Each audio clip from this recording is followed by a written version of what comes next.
오늘 설교는요, 셀라 하마느곳이라는 제목으로 짧은 시간 여러분과 함께 은혜를 나누고자 합니다.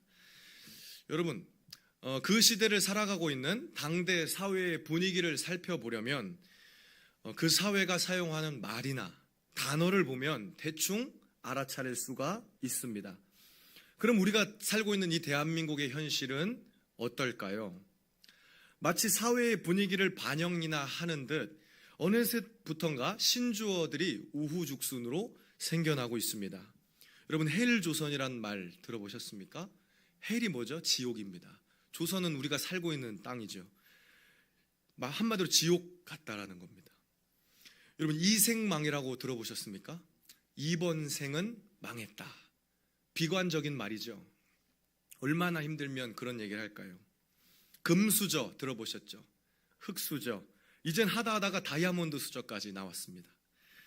여러분, 삼포 세대라는 말도 있습니다. 들어보셨을까요? 삼포, 세 가지를 포기했다는 세대입니다.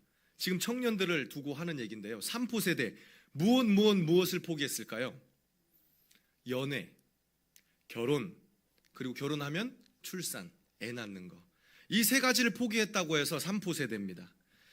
신주어죠. 이 30대에 이르기까지 젊은 층이 좀처럼 연애를 안 하려 들고, 연애를 하더라도 결혼을 꺼립니다.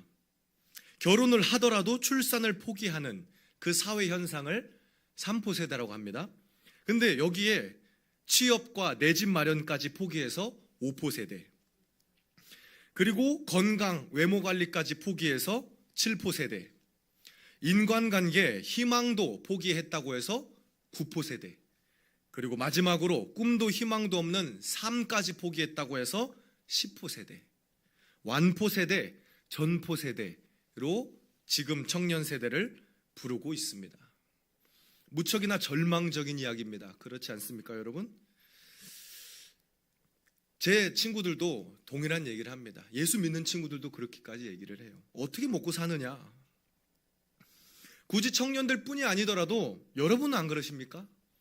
자신의 위치에서 묵묵히 살아가는 모든 이들에게 또한 이 절망적인 상황이 찾아오지 않느냐? 그건 아니라는 것입니다. 예외가 아니라는 것입니다. 그래서 무슨 얘기가 있어요? 내 코가 석자, 목구멍이 포도청. 가면 갈수록 이기적이고 내가 먼저 생각해야 되고 나를 먼저 생각해야 되고 내 주머니 먼저 챙기는 그런 인정머리 없는, 안타깝지만 그런 사회가 되어가고 있는 게 우리네 현실입니다. 그러나 여러분, 이런 말이 있어요. 이런 말 들어보셨습니까? 무슨 말이죠? 나는 신발이 없음을 한탄했는데 거리에서 발이 없는 사람을 만났습니다. 여러분, 데일 카네기라고 들어보셨습니까? 이 명언을 남긴 사람이 요 분이세요. 인간관계론이라는 책을 쓰셨습니다. 저도 아주 감명 깊게 읽었습니다. 이 책의 저자인 데일 카네기는 미국의 유명한 작가입니다. 이분이 살다가 겪었던 일화를 제가 하나 소개시켜 드릴게요. 그가 한창 활동하던 시기가 미국의 경제 대공황이 찾아왔을 때입니다. 우리나라로 따지면 IMF라고 생각하시면 돼요. 모든 사람이 힘겹습니다. 먹고 사는 걱정, 하루하루를 어떻게 살아가느냐 하는 그 시절에 이분이 살고 계셔서 이분도 엄청 힘드셨대요. 깊은 절망에 빠지셨습니다. 더는 희망이 없었던 나머지 이분이 어떤 선택까지 하느냐, 어떤 생각까지 하느냐, 강물에 몸을 던지려고, 목숨을 스스로 끊으려고 강 쪽으로 이렇게 걸어가고 있으셨대요. 근데 한 남자가 이분 뒤에서 소리를 치셨대요. 그래서 뒤를 이렇게 돌아봤는데 두 다리가 없는 분이 바퀴를 달린 판자 위에 앉아서 소리를 치는 것입니다. 그 사람 역시 절망적인 상황 아니에요? 경제 대공황 시절에 두 다리가 없는 그 사람이 이 카네기 할아버지한테 소리를 지르는 겁니다. 얼굴에 미소를 띠면서요, 웃으면서 물어보더랍니다. 연필 몇 자루만 사주시겠습니까? 라고 말을 걸더래요. 그래서 이 카네기는 주머니에서 그냥 1달러짜리 지폐 하나 딱 꺼내가지고 그거를 그분한테 주고 다시 목숨을 끊으려고 강을 향해 걸어가려고 했습니다. 그러자 그는 열심히 바퀴 달린 판자를 이렇게 굴리면서 다시 그 카네기한테 소리를 지르는 거예요. 선생님, 연필 두고 가셨잖아요. 연필 가져가셔야죠. 그랬더니 카네기가 얘기를 하는 겁니다. 난 이제 연필이 필요 없는 사람입니다. 왜요? 죽으려고 가는 거니까. 근데 계속 카네기를 따라왔대요. 그 두 다리가 없으신 분이. 계속 따라와서 연필을 가져가든지 아니면 돈을 도로 가져가든지 그렇게 얘기를 했답니다. 더욱 놀라운 것은 그 남자가 그 상황 속에서도, 다리가 없는 그 상황 속에서도 계속 미소를 머금고 있었대요. 얼굴에 웃음을 잃지 않았대요.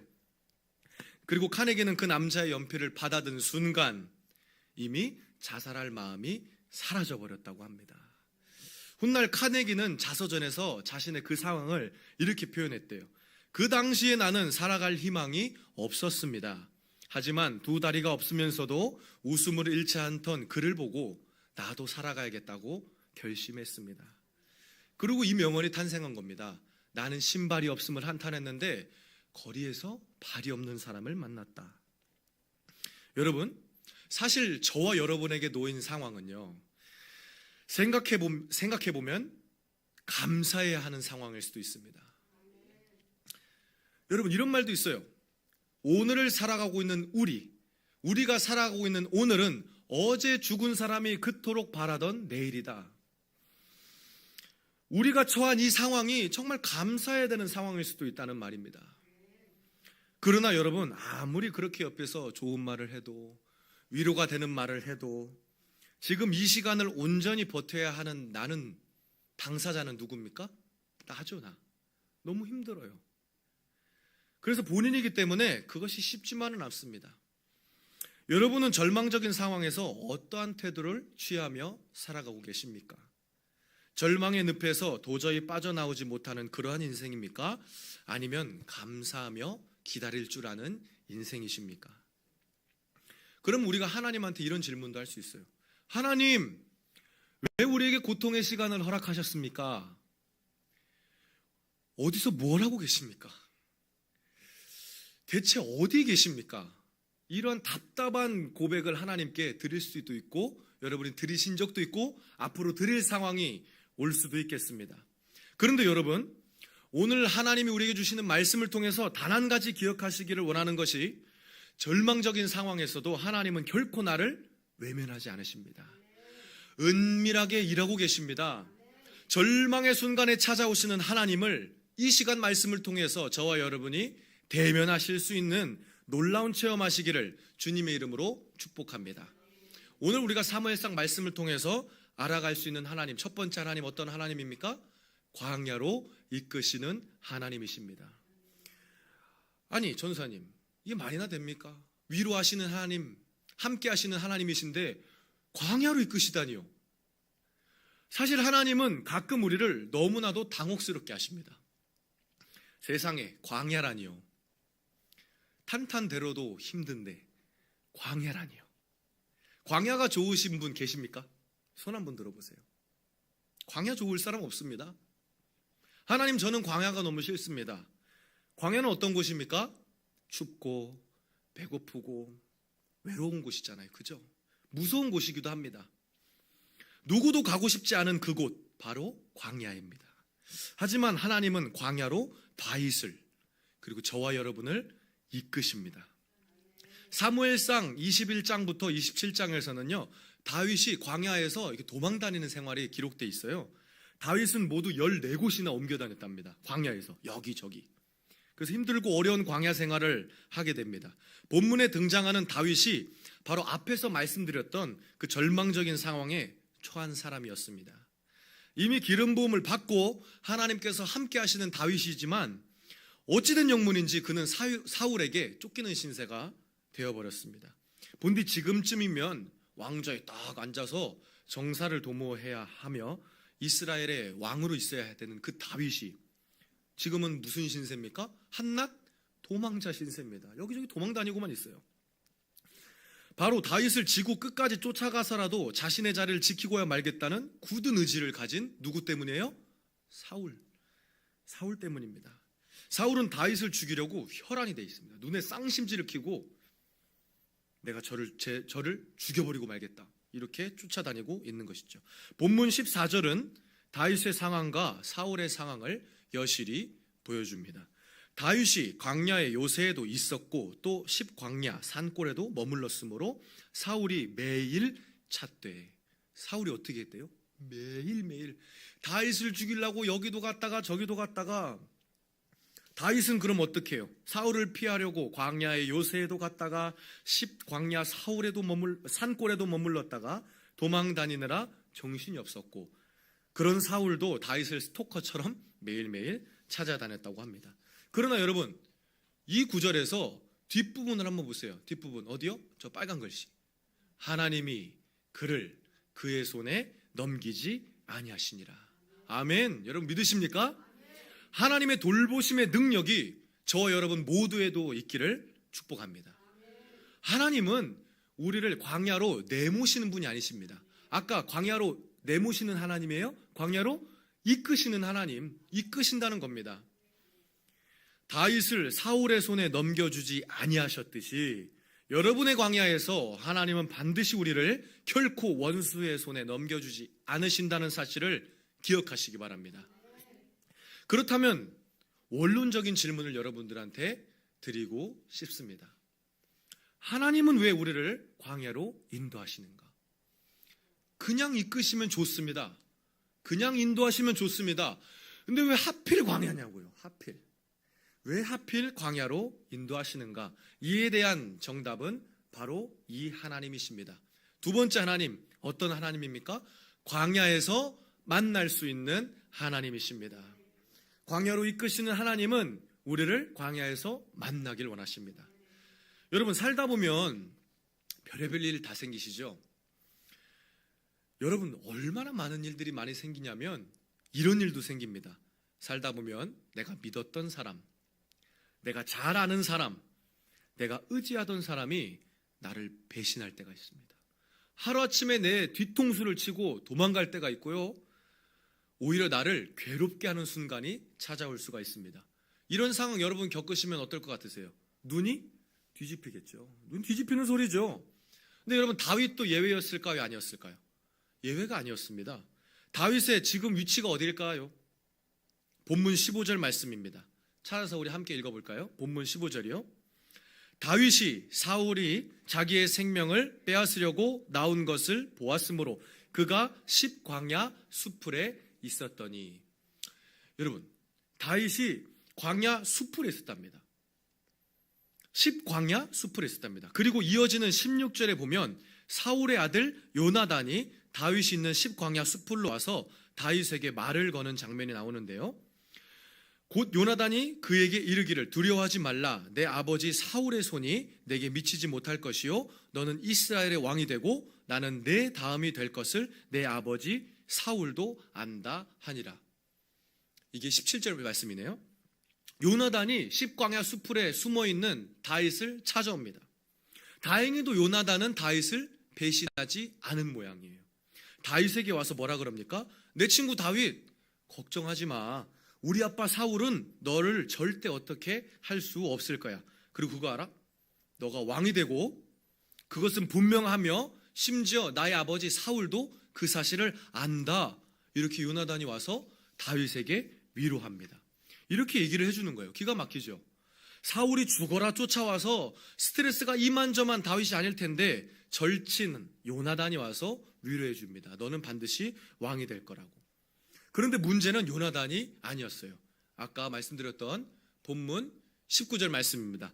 그때에 10사람들이 기브아에 이르러 사울에게 나와 이르되 다윗이 우리와 함께 광야 남쪽 하길라 산 수풀 요새에 숨지 아니하였나이까.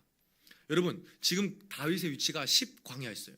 근데 10성읍의 사람들이 누구한테 이르고 있어요? 사울한테 다윗의 위치를 일러 바치고 있는 것입니다. 10성읍 사람들이 다윗의 위치를 사울한테 고발한 것입니다. 여러분, 이 다윗이 지금 현재 위치하고 있는 그 10성읍은 어느 지파일까요? 유다 지파입니다. 다윗과 같은 유다 지파 사람들입니다. 그런데 왜 이 사람들은 다윗을 배신했을까요? 다윗은 10성읍 사람들을 믿었을 수도 있습니다. 왜? 같은 지파 사람이니까, 같은 지역 사람이니까, 같은 동네 사람이니까, 같은 교회 사람이니까 믿었을 거예요. 근데 다윗은 같은 지파 사람들인 이 10사람들을 믿었다고 할지라도 이 10성읍에 살고 있던 사람들은 다윗을 믿지 못했습니다. 왜요? 우리가 읽진 않았지만 사무엘상 22장에 보면 다윗을 도왔다는 이유로 노베 제사장을 85명이나 학살하는 이야기가 등장합니다. 그리고 심지어 젖 먹는 아기까지 다 죽였어요. 왜? 다윗을 도와줬다는 이유 하나만으로. 그래가지고 20성읍 사람들도 생각한 거예요. 아, 우리도 다윗을 숨겨줬다가 도와줬다가는 어떻게 되겠다? 싹 다 죽겠구나. 그래가지고 알아서 사울을 찾아가서 다윗의 위치를 고발한 것입니다. 다윗은 이제 어떻게 됐어요? 죽은 목숨이죠. 안 그래요? 여러분, 이제 숨어 있었는데 누가 와서 내가 숨어 있는 위치를 고발했어요. 그럼 난 죽은 거죠. 이제 숨을 데도 없어요. 엎친 데 덮친 격입니다. 그에게는 아무런 방법도 믿었던 사람들도 다 남지 않았습니다. 다윗을 향한 사울의 추격은 더욱 빨라질 것이고 이제 사울에게 잡혀서 목이 댕강 잘려나갈 일밖에 남지 않았죠. 그건 시간 문제입니다. 여러분은 어떠십니까? 다윗의 이야기가 남 이야기 같지 않은 분도 계시는지요?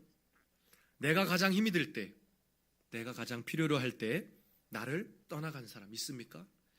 오히려 나를 더욱 비참하게 하고 괴롭게 하는 그런 사람이 있으십니까? 이제는 나에게 아무도 남지 않았구나. 나의 편은 이 세상에 한 명도 없구나. 이 세상 어디에도 나의 편이 존재하지 않는구나.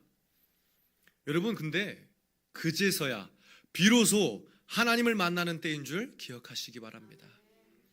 다윗은 10사람들에게 배신당한 거죠. 어떻게 보면 같은 지파 사람들인데 바로 그때 시편 54편을 써내려갔습니다. 여러분, 압살롬한테 쫓길 때 시편 23편을 썼어요. 여호와는 나의 목자시니 내게 부족함이 없으리로다.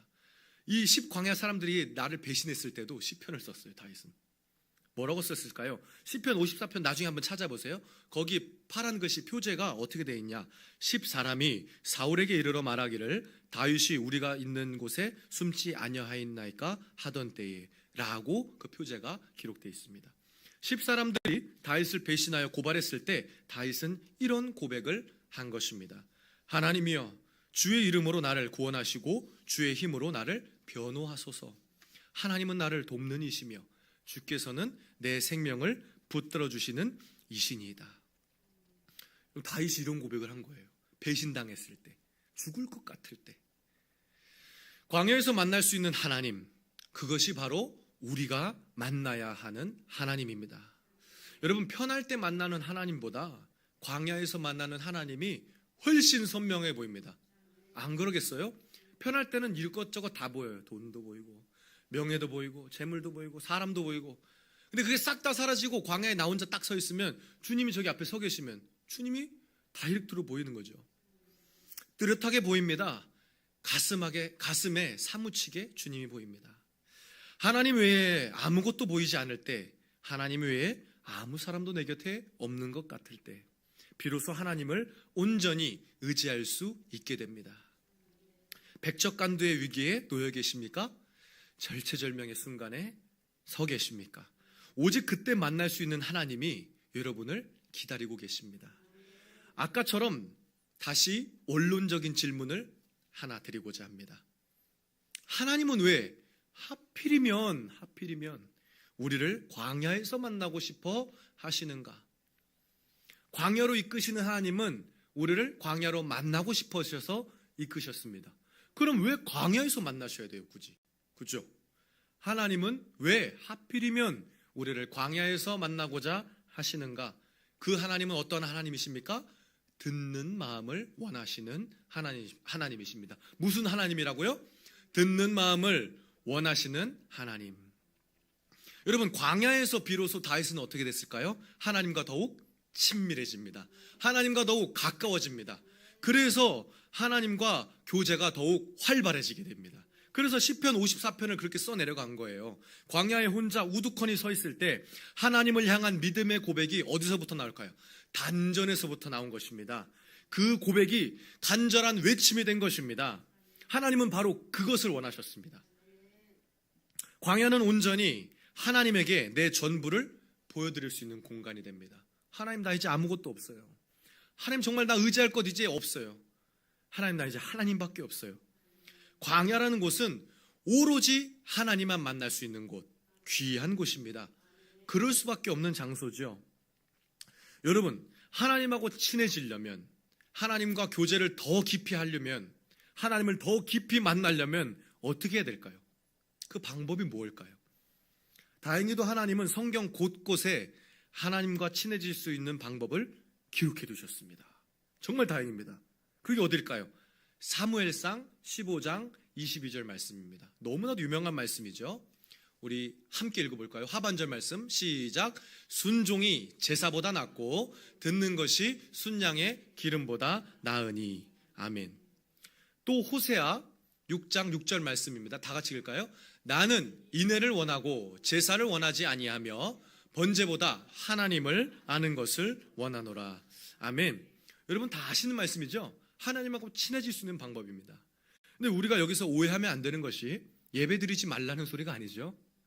예배 못지않게 중요한 다른 무언가가 있다는 것입니다. 그게 뭐죠? 우리가 순종하고 당신의 목소리를 듣는 것, 그거를 중요하게 보시는 분임을 우리가 사무엘상 말씀과 이 호세아 말씀을 통해서 알 수 있습니다. 그러면 여러분, 열왕기상 3장에 그 내용이 있는 거 아시죠? 솔로몬이 하나님한테 뭘 드리죠? 1000번제를 드리는 장면이 등장합니다. 그랬더니 하나님이 솔로몬 꿈에 찾아오시잖아요. 그래서 뭐라 그래요? 무엇을 줄고 너는 구하라 라고 말씀하시는 장면이 등장합니다. 여러분, 하나님의 부르심에 솔로몬은 무엇을 구하죠? 지혜를 구합니다. 그렇죠? 근데 사실 우리가 지혜를 구했다고 많이들 알고 계시죠? 다들 그렇게 알고 계실 거예요. 근데 더 정확한 해석은 무엇일까요? 지혜도 물론 맞는 표현입니다.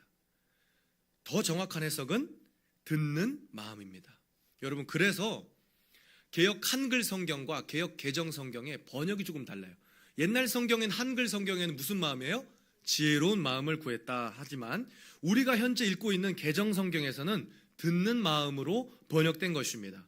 여기서 듣는 마음으로 번역된 히브리어 원문에 보면 레브 쇼메아 이렇게 나와 있습니다. 레브 쇼메와. 여러분, 레브는 뭘까요? 마음입니다. 마음, 심장.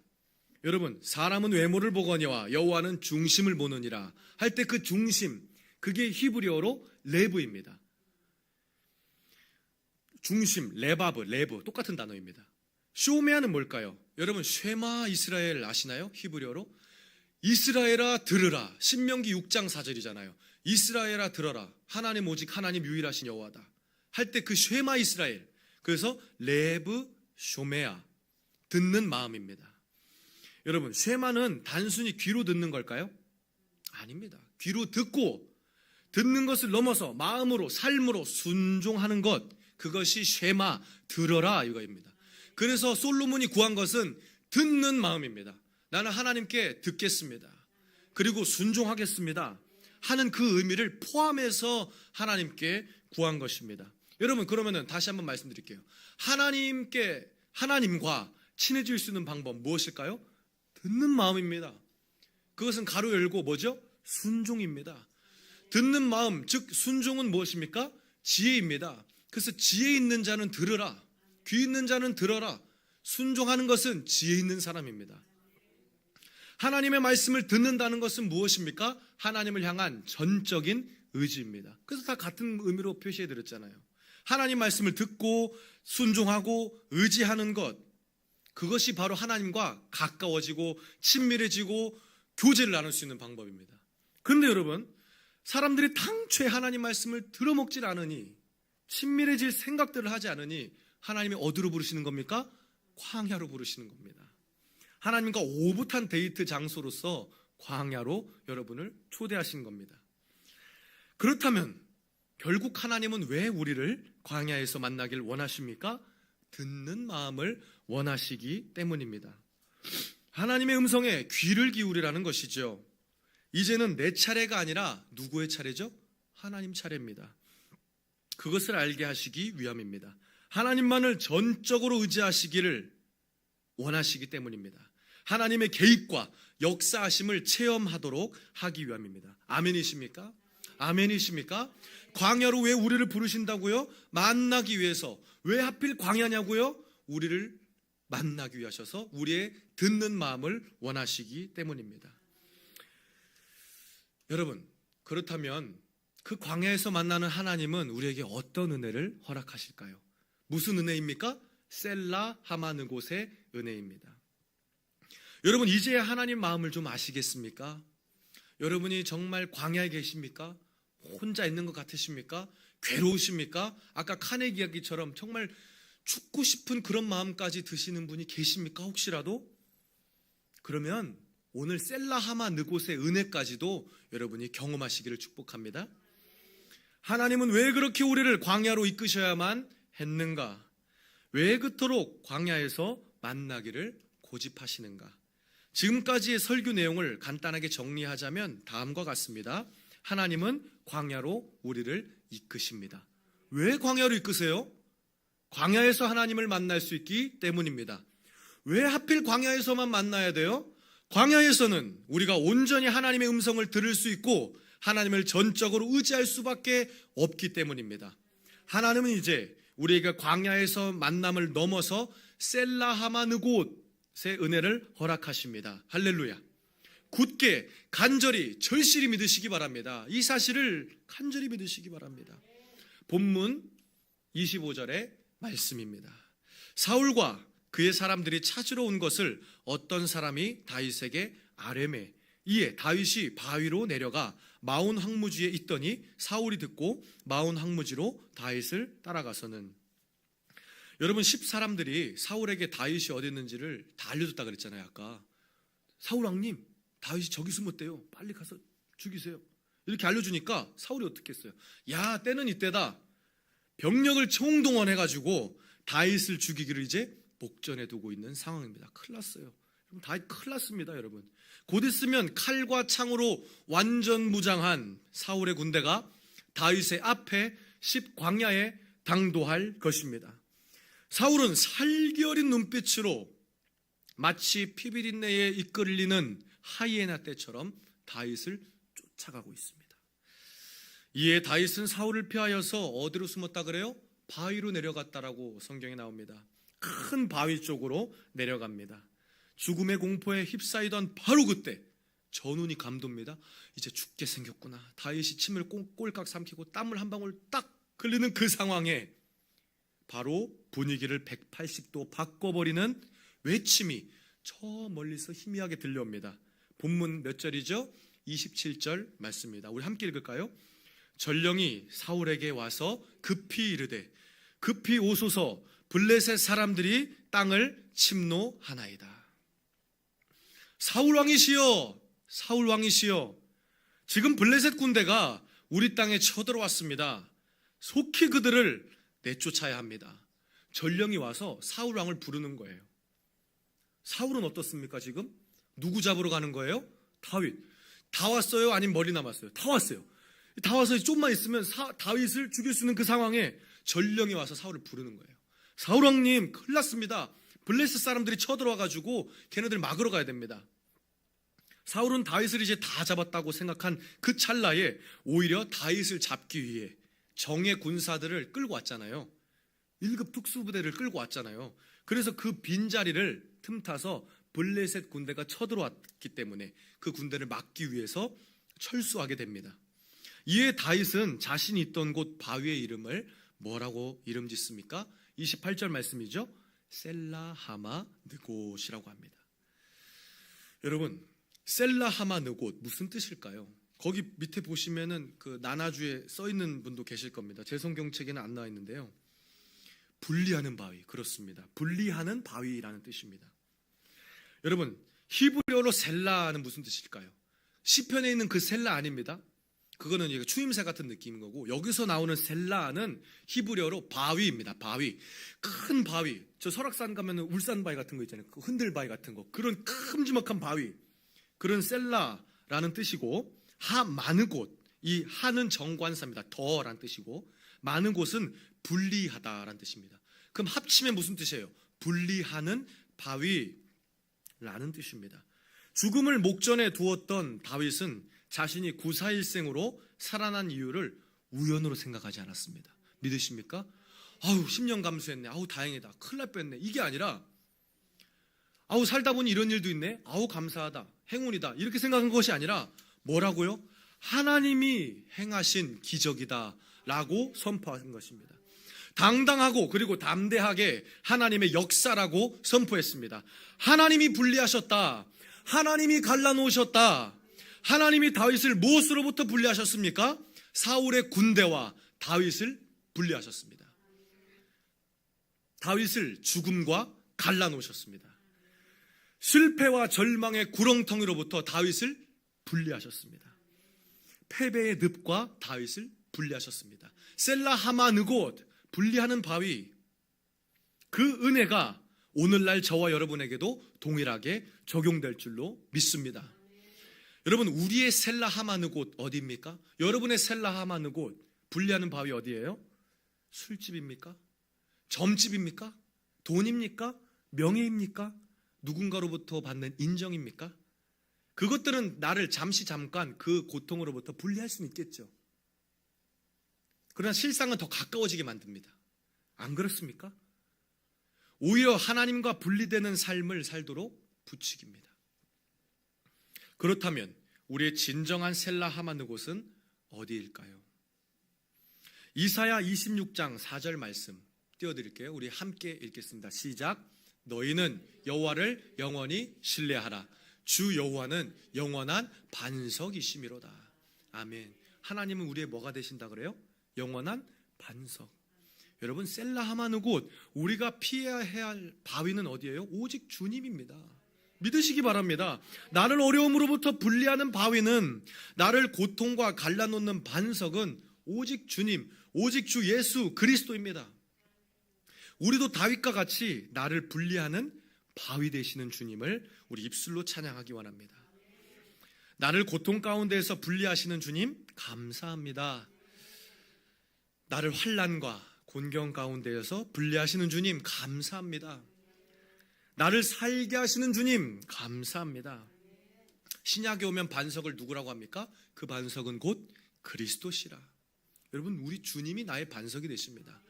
다른 건 반석인 척을 하겠죠. 그러다 그건 반석이 아닙니다. 몇 번 두들겨 보면 깨져요. 근데 주님은 견고한 반석이 되십니다. 영원한 반석이 되시며 우리의 요새가 되시며 우리가 오직 의지해야 할 분이 되어 주십니다. 설교를 마무리하면서 여러분, 오늘 우리에게 주셨던 이 말씀, 이 셀라 하마느곳의 은혜가 여러분에게 마사지가 아니라 메시지로 들리기를 축복합니다. 뭐라고요? 마사지가 아니라 메시지. 여러분, 영어 단어로 보면 이 마사지와 메시지는 한 글자 차이예요. A와 E 차이예요. 우리도 한 끗 차이로 말씀을 곡해하고 오해해서는 안 되겠습니다. 그저 내가 힘들 때 와서 도와나 주셔. 내 하소연이나 들어주셔. 주님은 우리의 가려운 곳만 살살 긁어주는 그런 욕구풀이 심심풀이용 하나님이 아니십니다. 여러분, 광야에서 셀라 하마느곳의 은혜를 허락하시지만 물론 그 앞에 따라오는 우리에게 분명히 요구하시는 무언가가 있다는 것입니다. 우리의 듣는 마음을 원하시는 하나님, 광야에서 함께 만나며 광야에서 교제하며 광야에서 하나님을 뜨겁게 순종하며 의지할 때 그때 셀라 하마느곳의 은혜를 허락하신다는 사실을 기억하시기 원합니다. 분명히 우리에게 요구하는 메시지가 오늘 저와 여러분에게 있을 줄로 믿습니다. 하나님이 그렇다면 여러분들에게 말씀하실 것입니다. 사랑하는 나의 자녀야, 내가 광야에서 너를 만나기를 원한다. 너와 함께 교제하기를 원한다. 이제는 너의 차례가 아니라 내가 일할 차례다. 주님이 여러분에게도 다윗에게 말씀하신 것처럼, 셀라 하마느곳의 은혜를 허락하신 것처럼 여러분에게도 동일한 은혜를 부어주실 줄로 믿습니다. 무엇보다도 오늘 말씀을 통해서 주님의 음성을 듣고자 하는 마음, 주님의 말씀을 듣는 마음, 주님의 목소리에 귀를 기울이는 마음, 광야에서 온전히 주님을 대면할 때 우리에게도 셀라 하마느곳의 은혜가 함께 허락될 줄로 믿습니다.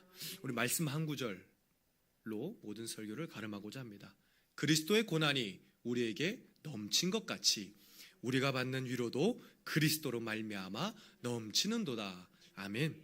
이 사실을 믿으며 주님의 위로가 우리 가운데에 넘치도록 부어지기를 주님의 이름으로 간절히 소망합니다.